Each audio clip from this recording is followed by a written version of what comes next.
Smart phone వినియోగదారులకు కేంద్రం high alert. Samsung Galaxy ఫోన్లలో సెక్యూరిటీ లోపాలున్నాయని, వెంటనే తమ ఫోన్లను అప్డేట్ చేసుకోవాలని ఆదేశాలు జారీ చేసింది. సామ్సంగ్ ఫోన్లలో భద్రతాపరమైన లోపం ఉందని, దీనివల్ల వ్యక్తులకు తెలియకుండానే వ్యక్తిగత డేటాను హ్యాకర్స్ దొంగిలించే ప్రమాదం ఉందని పేర్కొంది. కాబట్టి వెంటనే తమ స్మార్ట్ ఫోన్స్ లో లేటెస్ట్ సెక్యూరిటీ అప్డేట్ చేసుకోవాలని ఐటీ మంత్రిత్వ శాఖకు చెందిన సెట్ ఇన్ సూచించింది.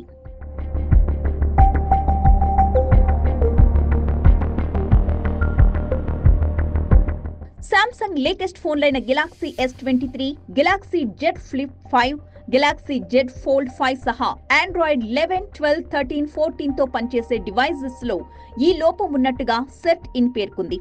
కాబట్టి యూజర్స్ ఫోన్ సెట్టింగ్స్ లోని అబౌట్ డివిజన్ లోకి వెళ్లి లేటెస్ట్ సాఫ్ట్వేర్ అప్డేట్ ని ఇన్స్టాల్ చేసుకోవాలని యూజర్లకు సెట్ ఇన్ సూచించింది. భవిష్యత్తులో ఇలాంటి ప్రమాదాన్ని ఎదుర్కోకుండా ఉండడానికి ఎప్పటికప్పుడు ఫోన్ అప్డేట్ చేసుకుంటూ ఉండాలని టెక్ నిపుణులు సూచిస్తున్నారు. గుర్తు తెలియని వ్యక్తుల నుంచి వచ్చే లింక్లను క్లిక్ చేయొద్దంటూ సూచించారు.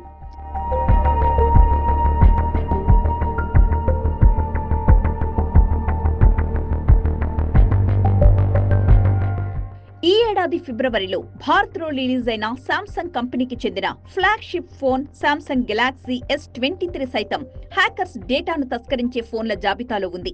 ఫోన్ వినియోగదారులు ఏమాత్రం నిర్లక్ష్యంగా ఉన్నా సైబర్ నేరస్తులు ఫోన్లలోని డివైస్ పిన్ ని, ఎమోజీ సౌండ్ బాక్స్ డేటాను అటాకర్స్ చదవగలరు. సిస్టమ్ టైమ్ ని మార్చి నాక్స్ గార్డ్ లాక్ ని బైపాస్ చేయగలరు. ఆర్బిటరీ ఫైల్స్, సున్నితమైన సమాచారాన్ని తస్కరించే ప్రమాదం ఉందని సెట్ ఇన్ పేర్కొంది. అదే సమయంలో మిగిలిన స్మార్ట్ ఫోన్ వినియోగదారులు సామ్సంగ్ ఫోన్ల నుంచి డేటా ట్రాన్స్ఫర్ చేసుకునే సమయంలో జాగ్రత్తగా ఉండాలని తెలిపింది. అనుమానాస్పద లింకుల జోలికి పోవద్దని హెచ్చరించింది.